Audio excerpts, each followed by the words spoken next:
On New Year's Eve, my mother, Jade, prepared a table laden with food, including a dish of fresh green vegetables I had been craving for ages. Just as I reached for my chopsticks, Mom snapped at me for not showing respect to my elders. Grandma, however, tasted a few pieces of the greens and uncharacteristically smiled. She asked Mom where she bought them. Mom smiled back, a peculiar smile I had never seen before. I got them from the root cellar, she said.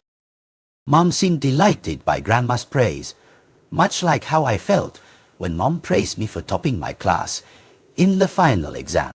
Clang! Grandma's chopsticks clattered to the floor, the sudden sound echoing through the room. Grandfather, who had been happily eating beside her, froze. Only my uncle continued to scoop vegetables onto his rice. Grandma's already wrinkled face darkened. She slowly hunched over, walked towards Mom, and pointed at the dish of greens on the table. "I'm asking you one more time," she demanded. "Where did these vegetables come from?" Grandma clenched her jaw, her cloudy yet sharp eyes frighteningly. I instinctively hugged Mom's arm tightly. Mom pulled me into her embrace. I looked up and saw that Grandma's expression was exactly like Mom's when I had done something wrong and made her angry. "It's New Year's Eve today, Mom," Jade began. I was about to put up the couplets when I noticed the lid of our root cellar was open. I intended to close it, but as I got closer, I saw several vibrant green plants inside, so I went in and picked one. Grandma's chest heaved violently after hearing this. "Didn't you know that root cellar has been abandoned for ages?" Grandfather, sensing the strange tension, intervened to calm things down. "Perhaps someone else didn't have space for them and just discarded them in our cellar, that's all." My uncle, licking a grain of rice from the corner of his mouth with his tongue, chimed in.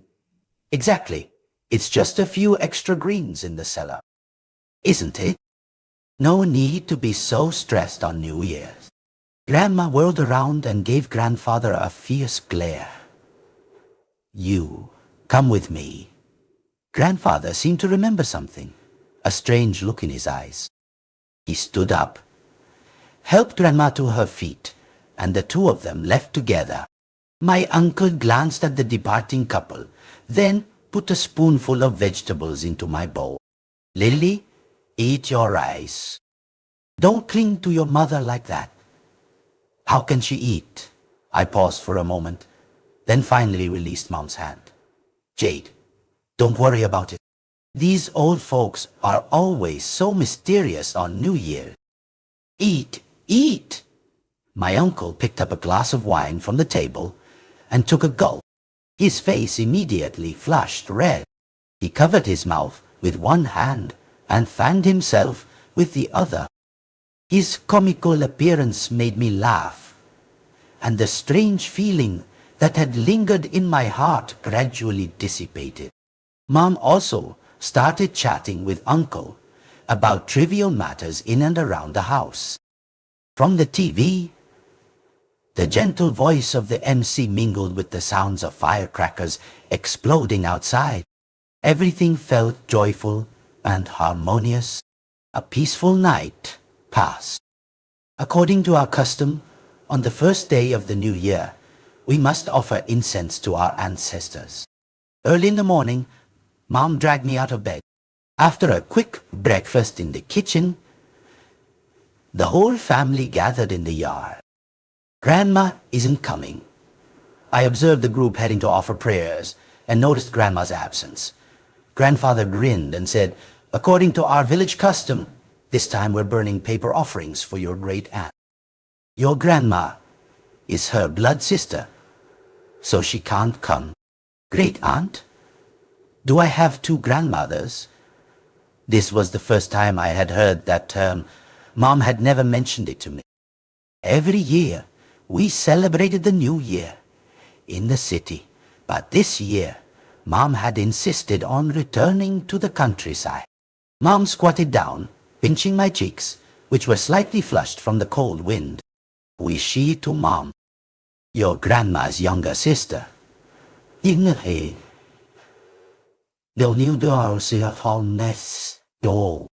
Mom, we're leaving now! My uncle, holding a roll of red and gold firecrackers and paper offerings, called into the house from the yard. After a long moment, there was still no movement inside. That's all. Didn't Mom hear me? Uncle muttered, intending to go inside to check. Firecrackers! Firecrackers!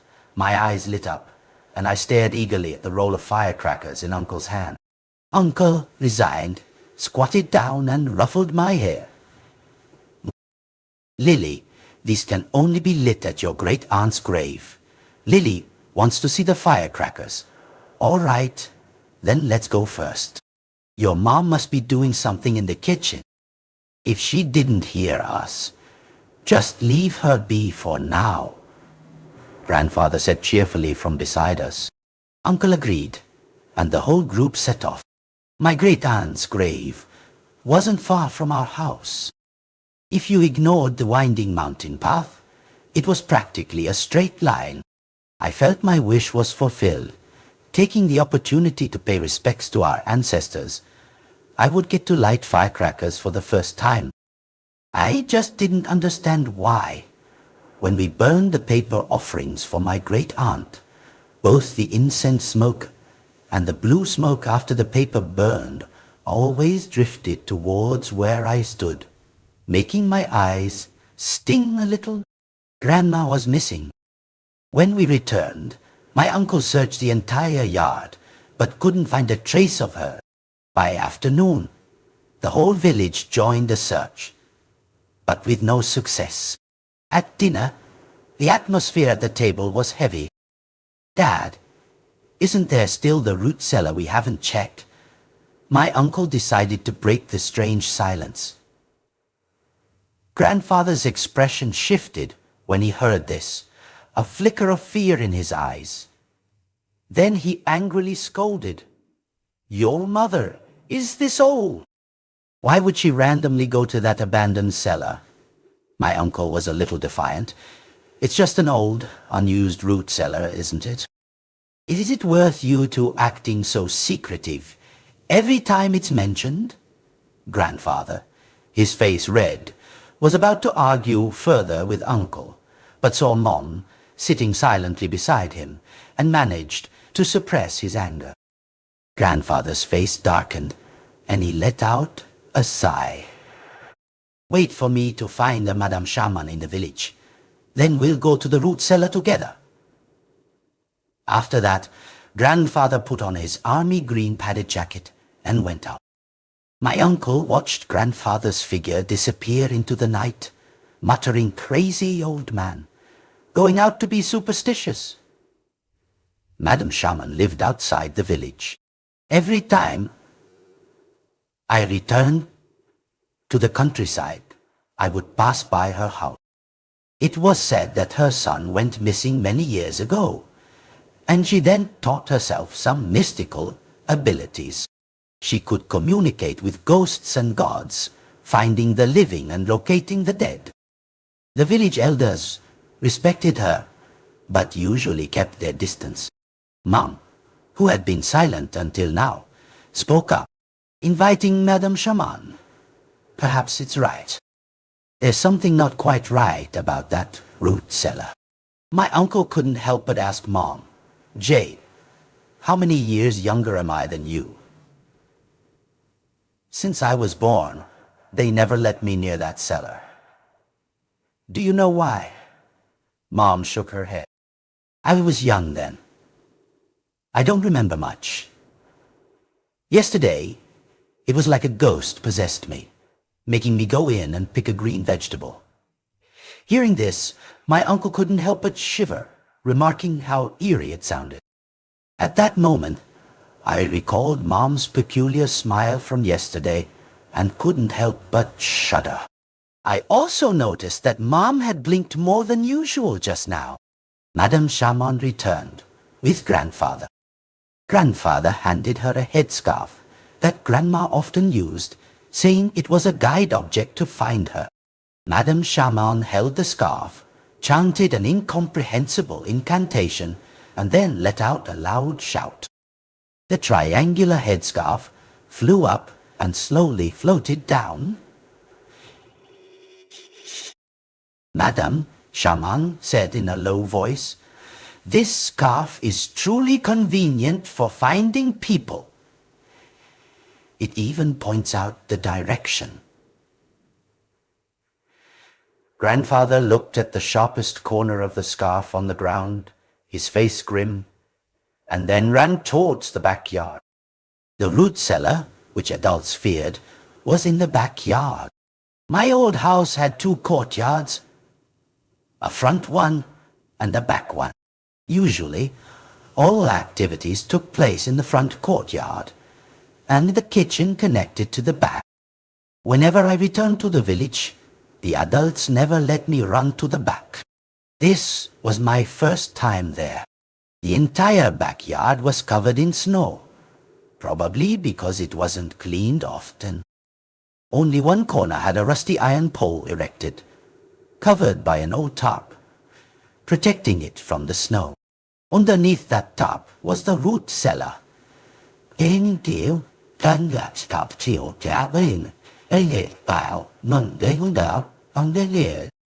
our village, almost every house had a root cellar.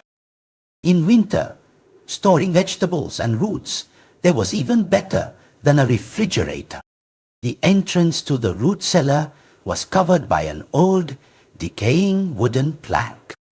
Grandfather and my uncle worked together to lift the black speckled plank, and a musty, damp smell assaulted my nose. I covered my nose and curiously peered into the entrance. It was pitch black inside. My uncle shone a flashlight around inside, then shook his head at everyone. "This entrance is too narrow. I can't see everything clearly." Uncle turned and, a moment later, returned from the house with several flashlights. He took one, held it in his mouth and said, "I'll go down. Everyone shine your lights for me." I lay flat on the ground, pointing my flashlight directly into the entrance. The beam of light followed my uncle as he descended the ladder. Perhaps because I was small, lying on the ground allowed me to see the entire cellar. But at that moment, I wished I could instantly grow taller. That way, I wouldn't have seen Grandma kneeling on the ground deep within the root cellar. In the bone-chilling winter, the dark cellar was shrouded in an atmosphere of death. Grandma was kneeling on the ground, her body rigid like an ice statue, her forehead touching the earth. Fresh blood had congealed on the ground like dark red crystals, a truly horrifying sight. I was only 8 years old and had never witnessed such a scene. I was so scared that I screamed, and Mom immediately pulled me into her arms. My uncle had also climbed out of the root cellar by now, his face pale, shaking his head at everyone. "Is Mom really dead down there?" Mom asked, disbelief in her voice. My uncle suppressed his discomfort and nodded heavily. Grandfather's eyes were red-rimmed. "Why didn't you bring your mother up?" "I tried, but I couldn't carry her." Uncle bowed his head. "You good for nothing," Grandfather exclaimed, a little agitated. Madam Shaman slowly said to Grandfather, "You can go down and try to carry her up." Grandfather, agitated, pointed at Mom. "It's all your fault. Everything was fine. Why did you go to this root cellar?" "Because you ate that dish of green vegetables, your mother died." At this, even my uncle turned to look at Mom. Mom wanted to explain but didn't know how to begin. Her face filled with helplessness. Still tearful, I broke free from Mom's embrace and instinctively shielded her. It has nothing to do with her. Madam Shaman seemed unable to bear it any longer. It's likely there's a vengeful spirit in this root cellar. It was sealed many years ago, but these past few days the seal loosened, allowing it to come out and wreak havoc.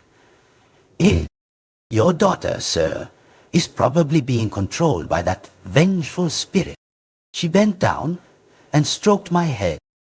The medium for its revenge might be those green vegetables that mysteriously appeared in the root cellar yesterday. Madam Shaman bowed her head and began counting on her fingers. My uncle asked Madam Shaman, I ate the most of that green vegetable dish. Why am I fine?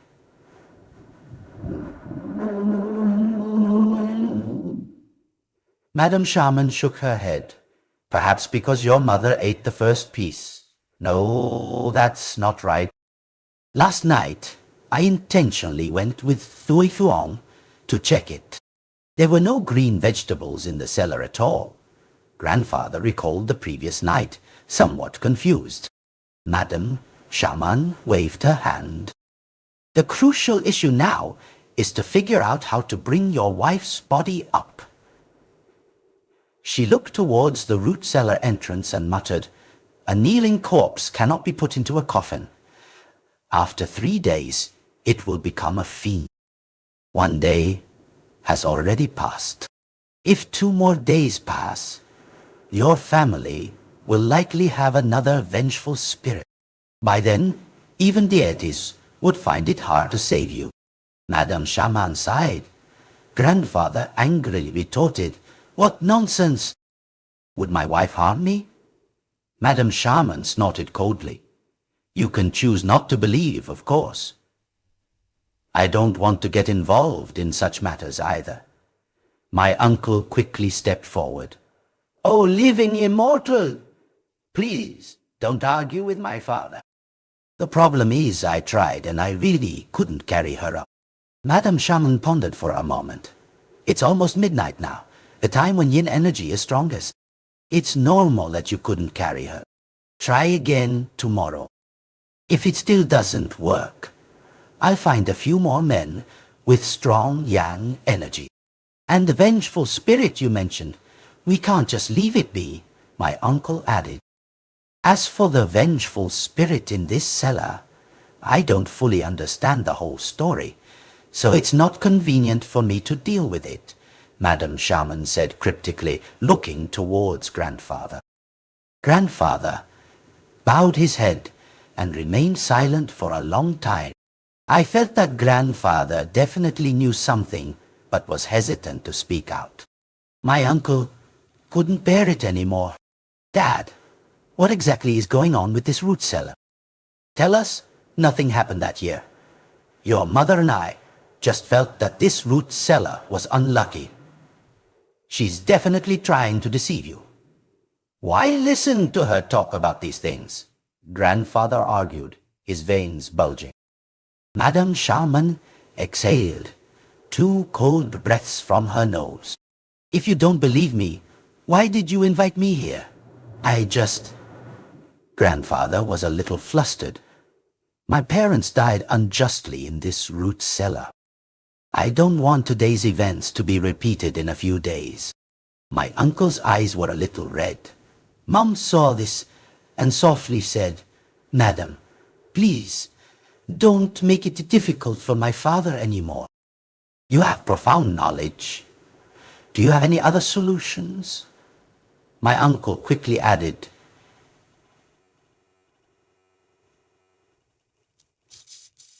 Yes, you said this vengeful spirit was sealed years ago. Your magic is powerful. You can surely seal it again. Madam Shaman sighed softly, then looked at me, who was shielding Mom.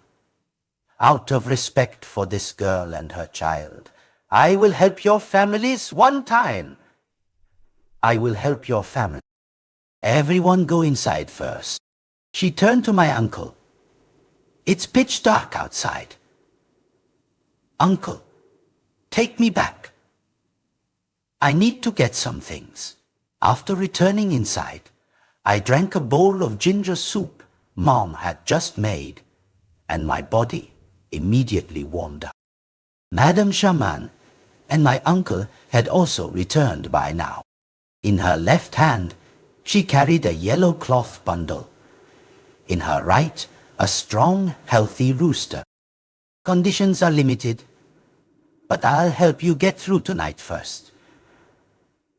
Madam Shaman threw the rooster to my uncle and told him to deal with it. Not long after, Uncle brought a large basin of chicken blood into the house. Madam Shaman then took out 4 uniquely shaped red candles from her bundle. She dipped her finger into the small basin of chicken blood and applied a dot to each candle. After I leave, you are to pour that basin of chicken blood onto the wooden plank covering the root cellar. Tonight, when you go to bed, remember to light these candles, 1 for each person. Madam Shaman instructed. 1 for each person. Even if Mom and I sleep together, we still need 2 candles. Madam Shaman seemed to read my thoughts. Girl, even if you sleep with the child, you must light 2 candles. My candles are special. They can burn for 7 days. After 7 days, that vengeful spirit will vanish on its own. I have a few other things for you to prepare tomorrow. Combined with other methods, these candles will keep you safe. If the light goes out in the middle of the night, then pray for yourselves. Madam Shaman left these words and turned to leave. Grandfather and my uncle exchanged glances, followed Madam Shaman's instructions, and then took the candles to their rooms. I followed Mom to our room, and seeing her light the candle on my side, I finally felt at ease and lay down. I watched the weak flame slowly closing my eyes. I was exhausted. My body's fatigue had overshadowed the fear in my heart. Not long after getting into bed, I drifted off to sleep. But in the middle of the night, I vaguely heard some movement on Mom's side. Shortly after, it felt as if someone was blowing air towards me. Although my eyes were closed, I could sense that the candle on my side had gone out. An indescribable fear enveloped my entire body, rushing straight to the top of my head. I pulled my head back, not daring to open my eyes. My nose detected a strange smell, mixed with the metallic scent of earth and the sour, rotten smell of decaying plants. Lily, wake up. Madam Shaman is here. Let's go see. Mom called me awake. Last night's events had left me still disoriented, the scent of decaying vegetable leaves still lingering in my nostrils. Mom, I think my candle went out last night. You must have had a nightmare. My candle was still burning brightly on your side when I woke up, Mom said, not paying much attention to me. She tossed my shoes to me and hurried out. I didn't think much of it, quickly got ready, and prepared to go to the backyard to see. But the moment I turned to close the door, whether it was due to distance or not seeing clearly, the candle at my bedside seemed to be a bit taller than the one on Mom's side. Still no luck. When I got to the backyard, my uncle once again emerged from the root cellar, shaking his head at everyone. Madam Shaman, upon hearing this, took out a small object wrapped in cloth. After unwrapping the final layer, a small, old-fashioned mobile phone was revealed. Not long after, several strong men appeared in our backyard. The leader looked at the entrance of the root cellar, his expression serious. He took out a uniquely shaped incense stick from his backpack, called a corpse guiding incense, and after struggling with a few lighters, finally lit it. He then held the incense and descended into the root cellar. No, because the entrance was too narrow, only wide enough for one person. It was a stroke of luck that this time, Grandma's body was finally carried up. Mom covered my eyes, not wanting me to see, but I couldn't help but peek through her fingers. Grandma's body was stiff, and even when being carried up, it maintained the kneeling posture with her forehead touching the ground. The dark red bloodstains had congealed on her forehead, and inside them were several grains of dirt that had turned into ice crystals, emitting a nauseating metallic smell of blood. I immediately couldn't help but vomit. Grandfather beside me wasn't much better. Mom's face was pale. My uncle turned away and squatted on the ground, lighting a cigarette. "Where is the coffin I told you to prepare last night?" It seemed Madame Shaman had given my uncle some instructions the previous night.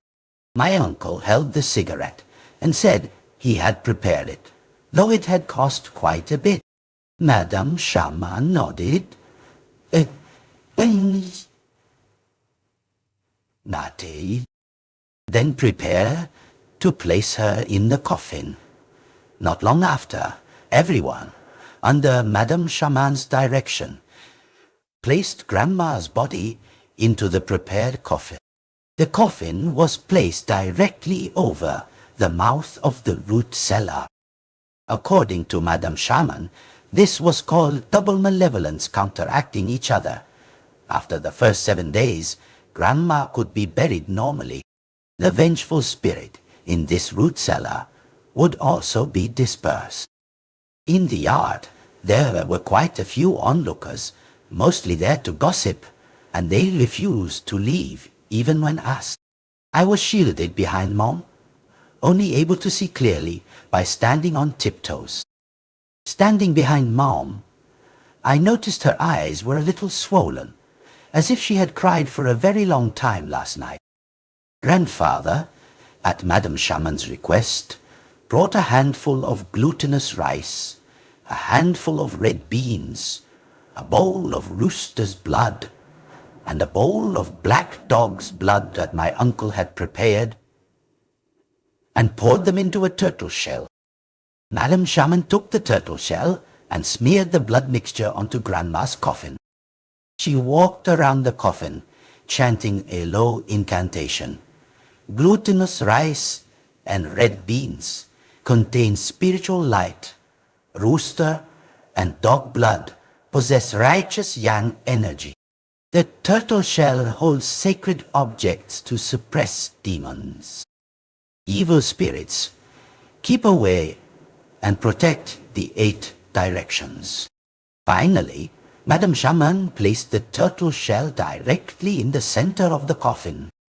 In her right hand, she held a long blood-smeared nail, intending to drive it through the turtle shell and into the coffin.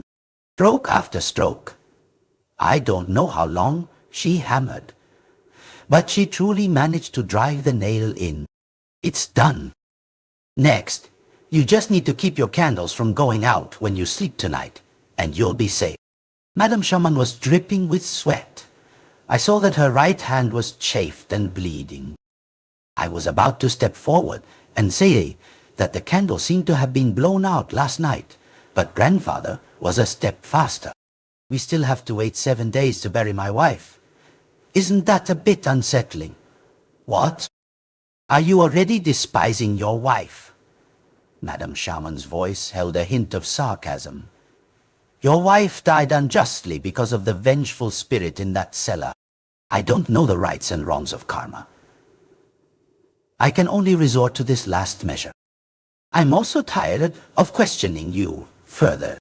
If you want to live, just follow my words. Grandfather was reprimanded by Madame Shaman and was momentarily at a loss.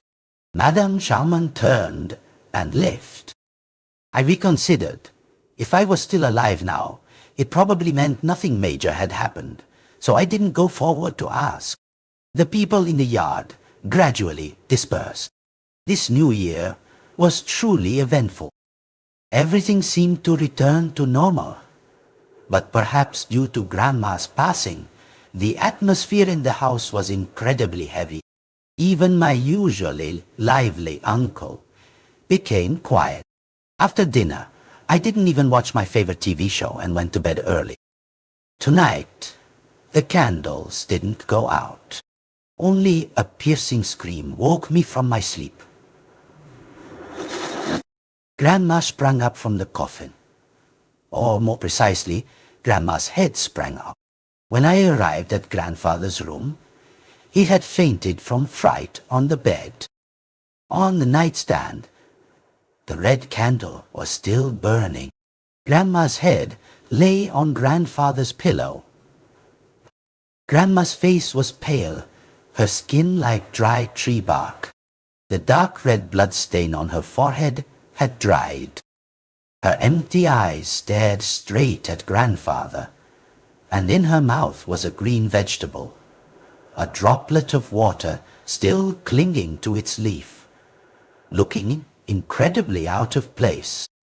Seeing this, I felt my throat constricted by something, both bitter and acrid.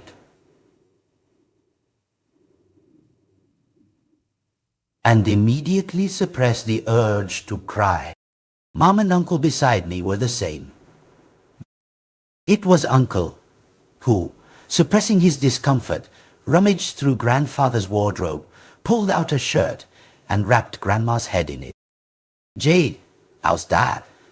Mom nodded, placing 2 fingers under Grandfather's nose. Then breathed a sigh of relief. "Thank goodness. It seems he only fainted from fright." My uncle nodded and said to me, "Lily, you go back to sleep first." I didn't dare go back to my room alone. I shook my head vigorously. "I don't want to. I'm scared. I want to stay with everyone." Mom hugged me, stroking my head. "It's her. It's definitely her." Just then, Grandfather woke up, screaming loudly, his voice tinged with fear. "She wants to kill us all." "Kill us all." Grandfather kept repeating the same phrase, then frantically crawled off the bed and ran towards the backyard. My uncle immediately chased after him. Mom and I followed closely. In the backyard, I saw Grandfather kneeling in the cold snow, his head repeatedly banging against the coffin. Above the coffin, the turtle shell that Madam Shaman had nailed down during the day was gone, leaving only a hole perfectly the size of Grandma's head. My uncle saw Grandfather continuously hitting the coffin and rushed forward to stop him. "Jade, quickly, give me a hand." "That is too strong." My uncle hugged Grandfather's waist, trying to pull him away, but found he couldn't. Mom heard this and quickly stepped forward. Only then could they pull Grandfather away. Fearing Grandfather would continue his crazed assault on the coffin, my uncle reluctantly found a rope and tied Grandfather to a pillar inside the house. "It's her. It's definitely her. She wants to kill us all. Kill us all." Grandfather's eyes were wide and black, his mouth gaping, repeating the same phrase, looking somewhat terrified. I wondered if I was imagining things, but I felt Grandfather was staring at Mom as he spoke. We sat guard in front of Grandfather. It wasn't until the sound of a rooster crowing outside that everyone's expressions gradually softened. "What exactly is going on? Didn't Madam Shaman say everything would be fine?" My uncle ruffled his hair, his face utterly exhausted. Mom sighed. "Now, all we can do is wait for daylight and go ask Madam Shaman. You're right. I don't dare go to the backyard anymore either," my uncle said with a bitter laugh.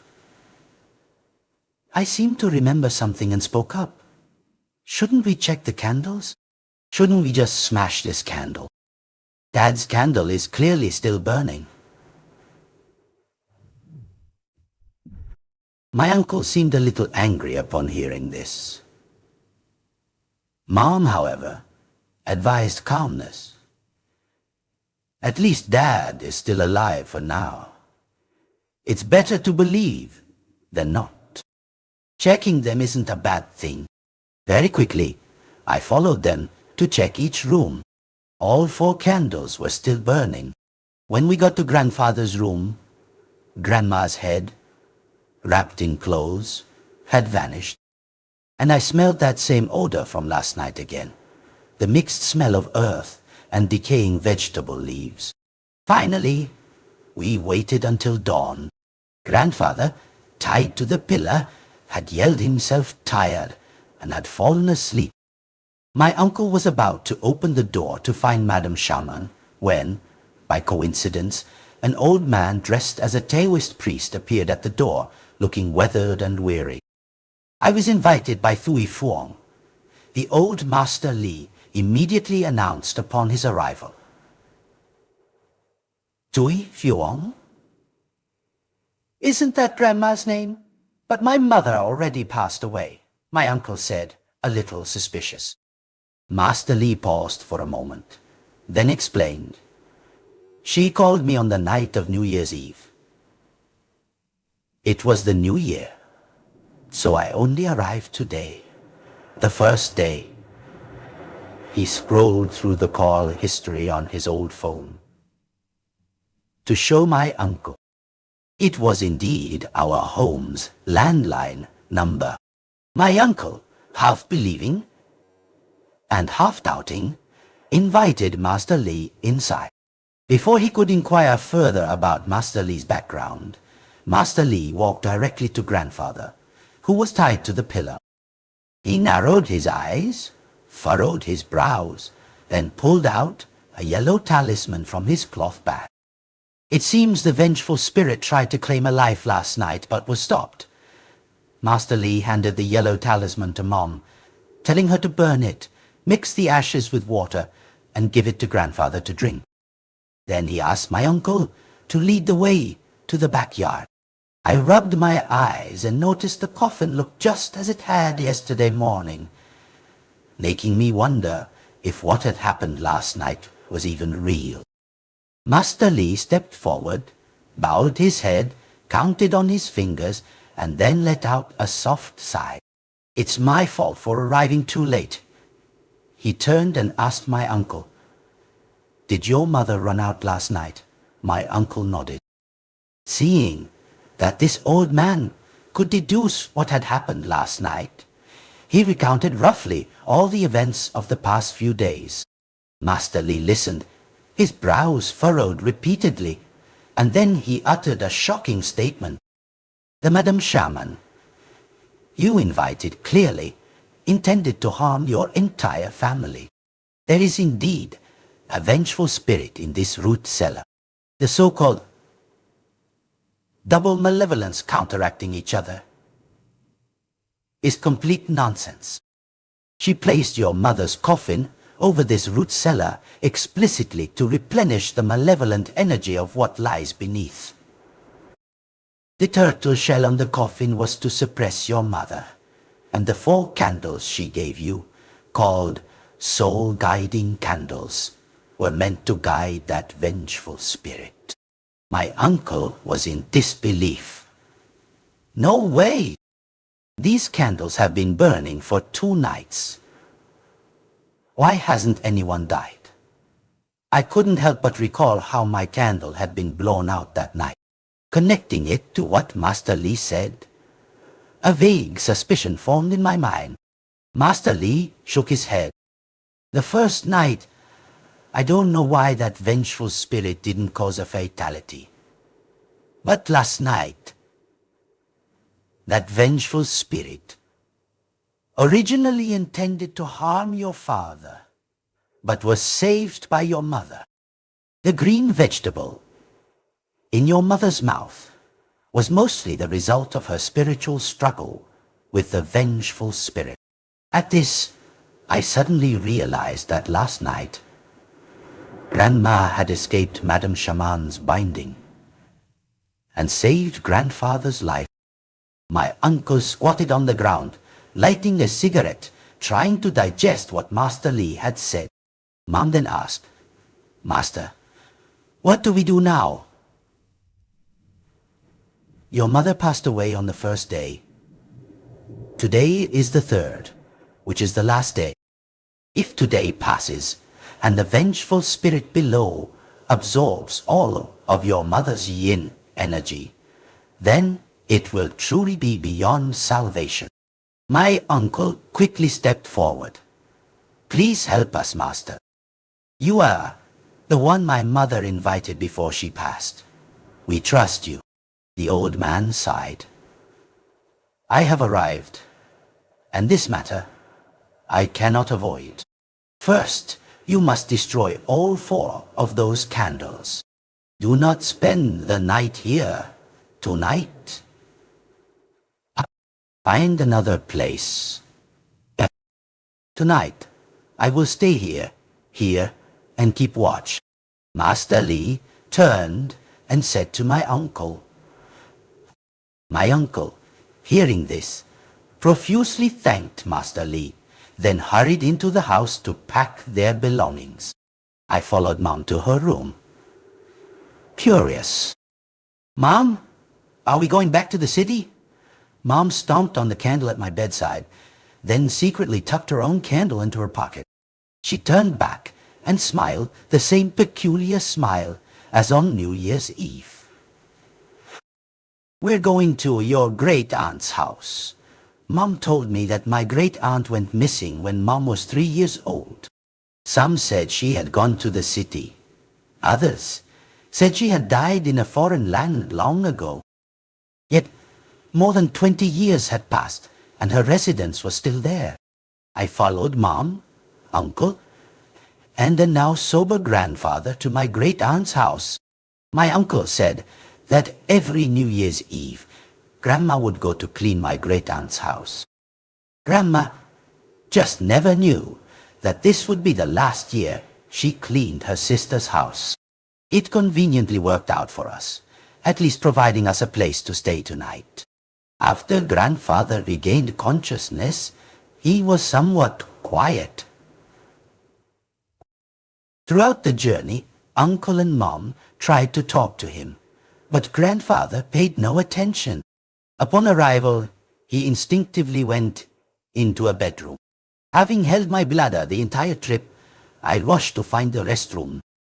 When I asked where it was, he unconsciously pointed in a direction, even giving me the illusion that this was his own home. He didn't close the door, but sat at a writing desk in that room, seemingly writing something. Isn't Dad still stimulated? He is awake, but not saying anything. My uncle asked Mom, a little worried. Perhaps so. I just never expected that even after she was gone, Mom would still protect him. Mom said, looking at Grandfather's back and shaking her head. I never realized how deep their affection was usually.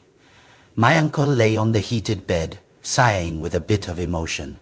Jade, tell me, what exactly happened with that root cellar that year? I thought we could have a peaceful new year, but it turned out like this. I don't even know if that old Master Li can fix it. My uncle rolled over, turning his back to Mom, asking casually. I saw Mom still looking at Grandfather's back, her dark eyes so calm that it frightened me. Perhaps after tonight, everything will become clear. This was the best night's sleep I'd had in days. Yet, in the middle of the night, I still smelled the decaying vegetable leaves. The next morning, I was woken by my uncle's scream.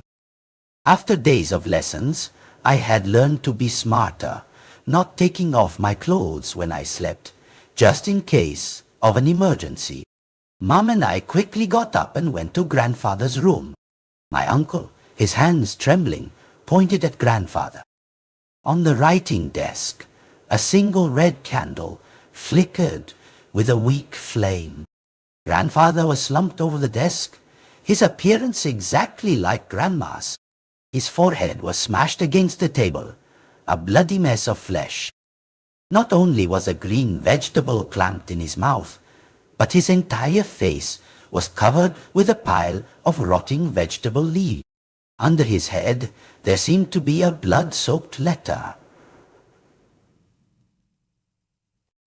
At this moment, Mom seemed to go mad, cackling and pointing at Grandfather's body.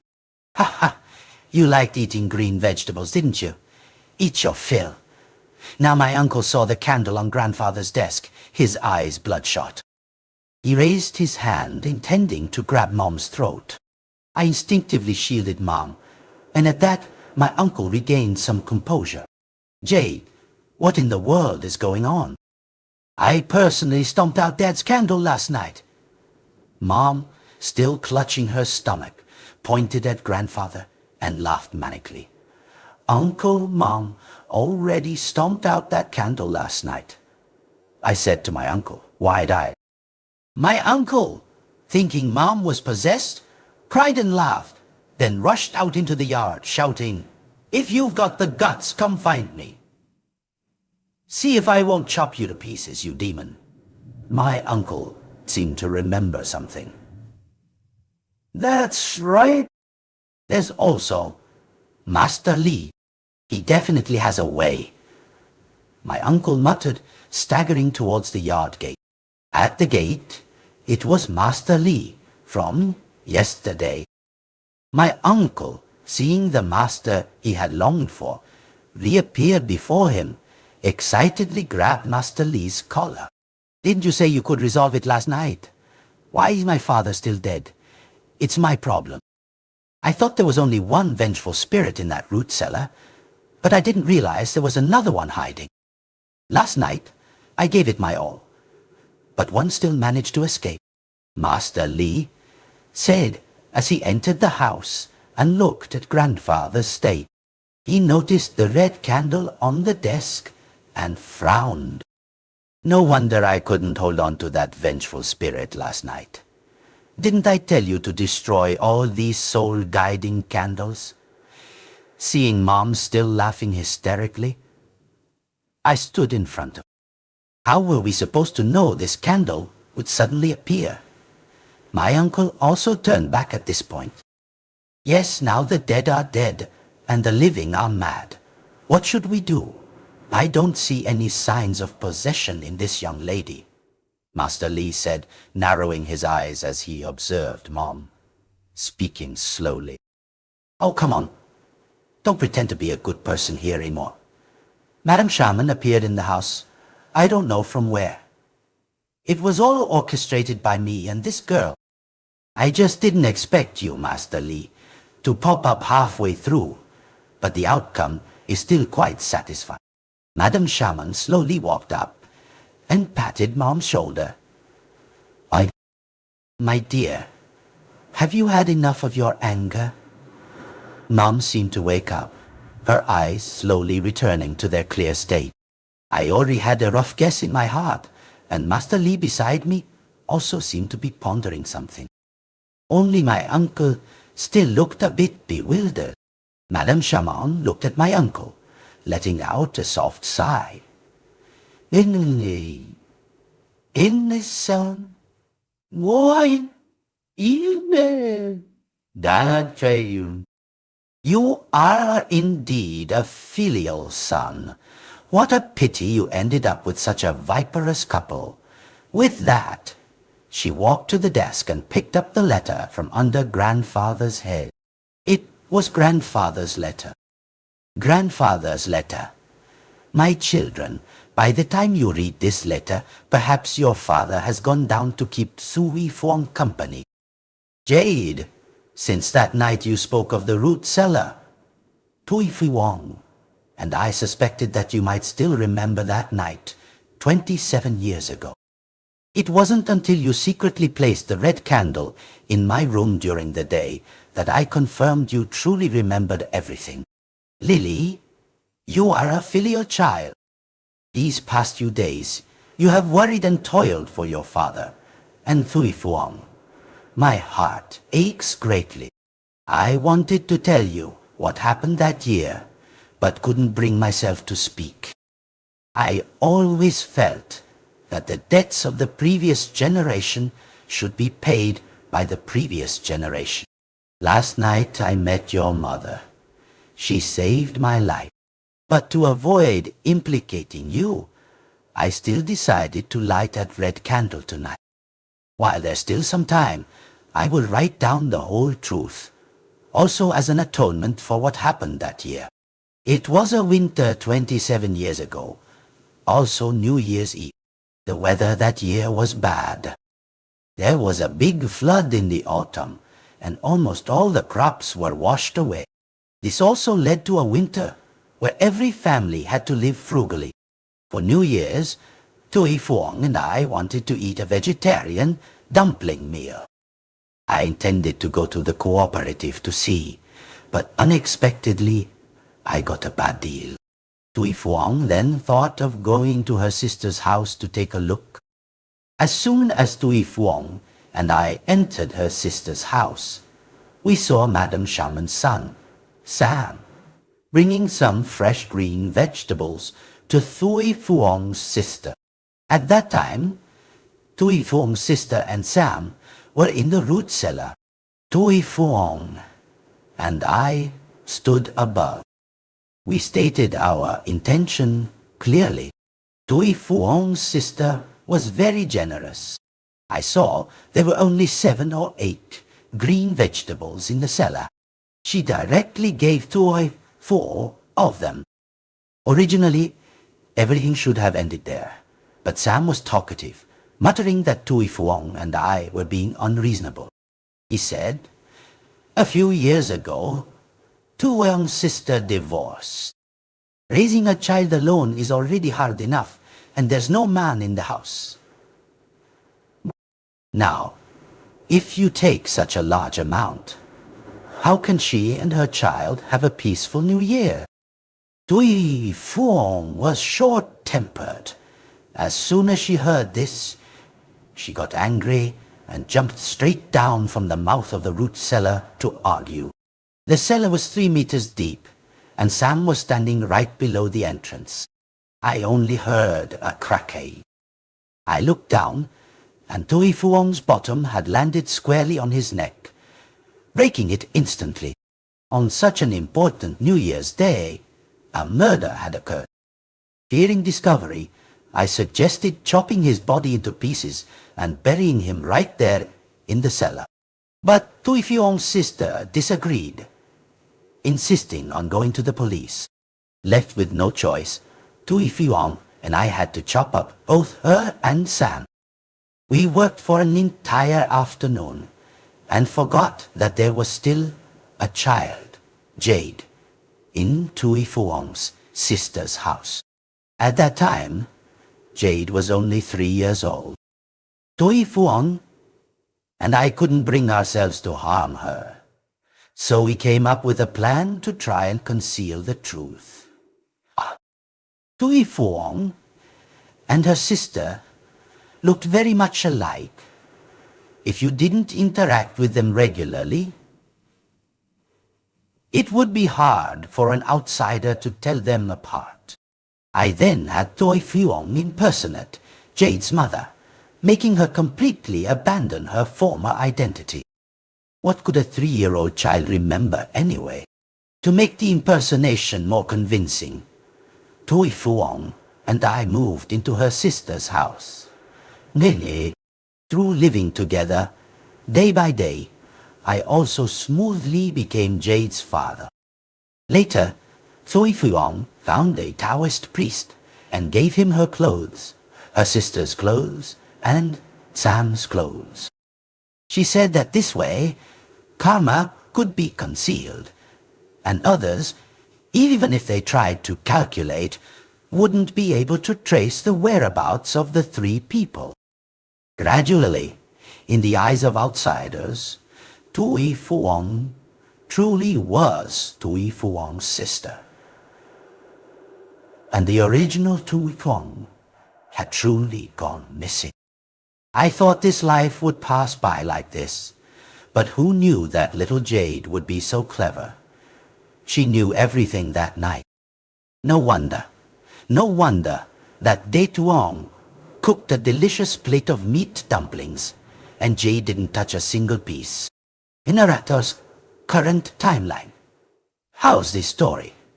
I asked my girlfriend, who was sitting in the passenger seat, my eyes fixed on the road as I gripped the steering wheel.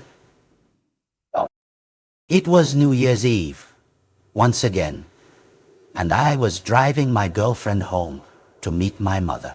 Bored on the way, I recounted that strange story from that year. My girlfriend thought for a moment, overall, it's pretty good. But many details haven't been explained. For example, I pulled into a rest stop, preparing to take a short break. In your story, you smelled rotting vegetable leaves every night. What was that about? I leaned back in my seat, closing my eyes and reminiscing for a moment. That was your real grandma. Madam Shaman taught your grandma a spell. Based on the soul-guiding candles, she could use vegetable leaves to create a physical form. Your mother feared that grandma would lose her mind after forming, so on the first night, she secretly blew out her candle. Actually, your mother worried needlessly. Grandma was more lucid than anyone. On the first night after forming, she didn't choose revenge, but visited your mother instead. Your mother cried all night, and Grandma told her many things. The next day, her eyes were swollen, and she thought you didn't know. My girlfriend propped her chin in her hand, blinking. So, what happened after that? I picked up a bottle of mineral water. Afterward, your uncle couldn't accept the truth and went insane. Madam Shaman, having achieved her revenge, passed away a few days later. As for Master Li, after reading that letter, he immediately left, muttering something about the cycle of karma.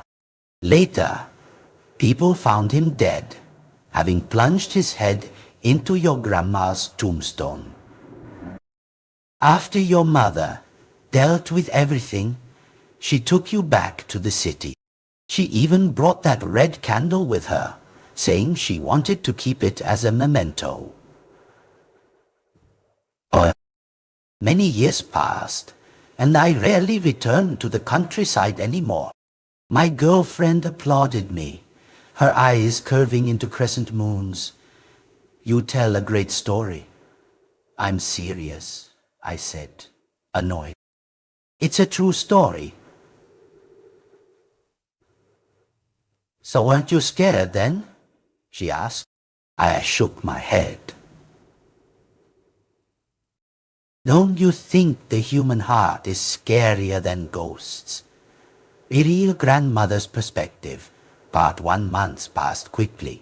In the blink of an eye, it was New Year's Eve again. Jay was 3 years old this year, and just now, she ran over to ask me what we were having for New Year's dinner. I stroked her nose and told her I would make dumplings for her to eat tonight.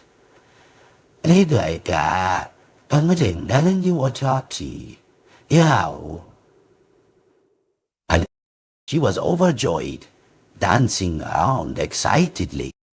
I went to the root cellar and saw only 2 green vegetables left inside, feeling a little anxious. Tonight, making dumplings would use one, leaving only one. How would we survive the coming days? Just then, Jade ran over and said, "There's an uncle looking for me outside." I felt a little suspicious and went to the door. It turned out to be the old woman's son from the head of the village, Sam. He carried a basket of vegetables, inside which were several green vegetables and a dozen eggs. He smiled and said, "My mother told me to bring these over. I knew his mother." Ever since I brought Jade to the village, she had taken great care of us, even subtly trying to set me up with her son. But I was a divorced woman. How could I be worthy of him? Just as I was about to refuse, I saw him place the basket of vegetables on the ground. Well, he squatted down and let Jade ride on his shoulders. The two of them played happily inside the house for a while. I watched this scene, my eyes stinging slightly. Perhaps I should consider finding a father for Jade. My gaze shifted to the basket of vegetables on the ground, and I tried to convince myself. But then let's just consider this a New Year's gift from Sam. Seeing him and Jade playing happily, I prepared to put the contents of the vegetable basket into the root cellar. I placed the basket at the entrance to the root cellar, intending to go up and down to transport them. But unexpectedly, he followed. He said that 2 people would transport them faster. I smiled and nodded in agreement. Just as we were about to leave the root cellar, my younger sister and brother-in-law came by. My sister, said she, wanted to ask me for some green vegetables. Without thinking, I gave them half. Our mother passed away early. People often say the eldest sister is like a mother. What's wrong with giving her a little extra? But I didn't expect that when Sam merely complained a few words under his breath, my sister got angry and jumped down, perfectly landing and breaking his neck. I hadn't even had time to grieve, preparing to climb up and report to the police. But before I could, I immediately felt a warm stream of blood running down the back of my neck, and then I fainted. When I woke up, Sam was also beside me. I realized the world had become incredibly vast. My sister held 2 cleavers, chopping towards us. In my eyes, the cleavers were like giant blades, bringing with them gusts of wind.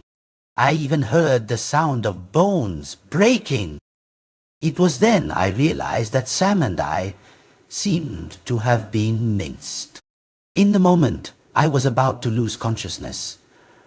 I vaguely heard my brother-in-law say a phrase, "to wrap dumplings." That's right, to wrap dumplings. Dumplings? I had clearly promised Jade I would make dumplings for her to eat. A grandmother's perspective, part 2. When I woke up again, I was in the root cellar. I knew I was dead, murdered by my own family.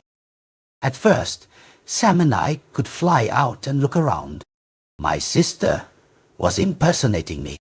Fortunately, my Jade was clever and wasn't fooled. Sam and I harbored resentment, but because we hadn't been ghosts for long, we couldn't seek revenge. So, we tried to cultivate our powers. But who knew that, before our spiritual attainment increased, my sister invited a Taoist priest, who completely sealed both of us beneath this root cellar. I don't know how many years passed, but I clearly felt the seal on this root cellar had loosened considerably, until one day the root cellar was opened again by Jade, and I was free. The first target for revenge was, naturally, my good younger sister, but I had to cooperate with my daughter. To put on a good show first, I used my magical powers to conjure some green vegetables. My daughter was indeed clever. With just a plate of green vegetables, she scared my sister. The child Jade gave birth to his burning paper offerings for me. I contentedly inhaled the blue smoke. Perhaps because my cultivation was not enough. After killing my sister, I felt myself about to dissipate. Sam's mother arrived, and she brought my sister's murderous energy for Sam and me to absorb. She also subtly imparted a spell to us that allowed us to create a physical form using vegetable leaves.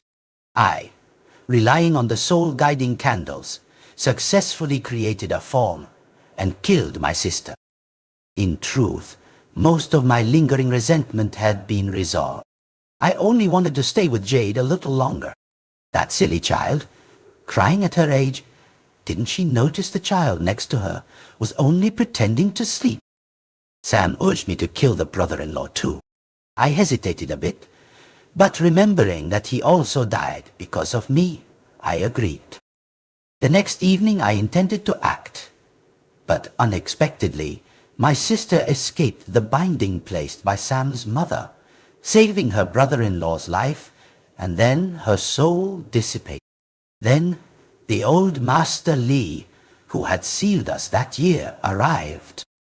Sam and I fought against Master Lee for a long time. Fortunately, Jade kept one soul-guiding candle. I used all my strength to hold Master Lee back, so Sam could fly off and seek revenge. Conveniently, each got a life, which was very fair. With that, Sam and I successfully took our revenge. Sam returned and told me he saw Master Lee, controlled by a pile of green vegetable leaves, plunge his head into the tombstone my sister had left for me. It seems my mother-in-law wasn't someone to be trifled with either.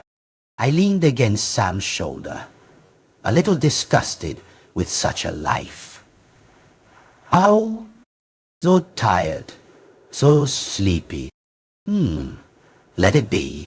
In the next life, I'll make dumplings for Jade again. Oh, up. Andy, pastor, Dan, Pascal.